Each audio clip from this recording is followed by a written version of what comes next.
ये जो पहला वाला क्वेश्चन था, मुझे पता था सबको कन्फ्यूजन इसमें होगा, क्योंकि यही क्वेश्चन पे पिछली बार जो था विवाद हुआ था। यहाँ वस्त्र की सबसे छोटी इकाई क्या, ये पूछा हुआ है। तो हिंदी में हम लोग तंतु भी पढ़ते हैं, रेशा भी पढ़ते हैं, ठीक है। और इंग्लिश, उसकी जो इंग्लिश होती है तंतु की और रेशे की एक ही होती है, फाइबर, ठीक है।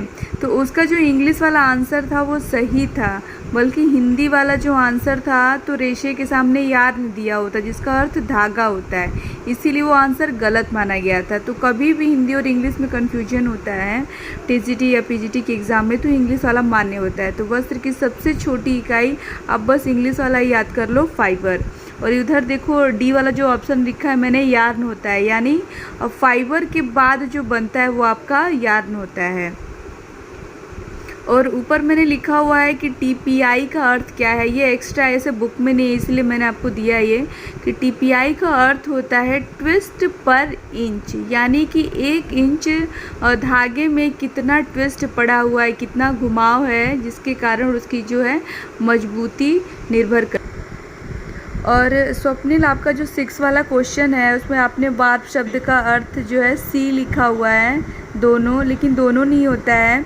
वार्प का अर्थ होता है आपका ताना और वेफ्ट का अर्थ होता है बाना। वस्त्र निर्माण की प्रक्रिया में हम क्या करते हैं, ताना और बाने की धागे की सहायता से वस्त्र का निर्माण करते हैं, जिसे वार्प का मतलब ताना हो जाता है और इसमें वेफ्ट का मतलब जो है बाना। और 8 वाला जो हमारा क्वेश्चन है, पर्ल टाका का अर्थ होता है हीरा, मोती के समान, सीधा या तीनों। तो इसका अर्थ होता है मोती के समान, यानी जब हम वस्त्रों का निर्माण करते हैं तो उसके अंतर्गत टाँकों का प्रयोग किया जाता है, जिसमें एक टाँका आपका पर्ल टाँका होता है। पर्ल टाँका का अर्थ तो मोती होता ही है, लेकिन ये किस टाँके के अंतर्गत आता है, तो उल्टे टाँकों के अंतर्गत पर्ल टाँके का प्रयोग किया जाता है। और क्वेश्चन नंबर जो 9 है आपका, स्काउरिंग का संबंध होता है।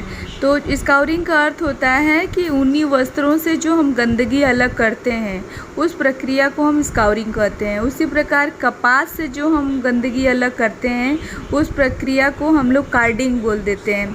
फिर आपका जो रेशम है, इसमें डीगमिंग की प्रक्रिया की जाती है, जिसके माध्यम से इस पे लगे हुए गोंद को अलग किया जाता है।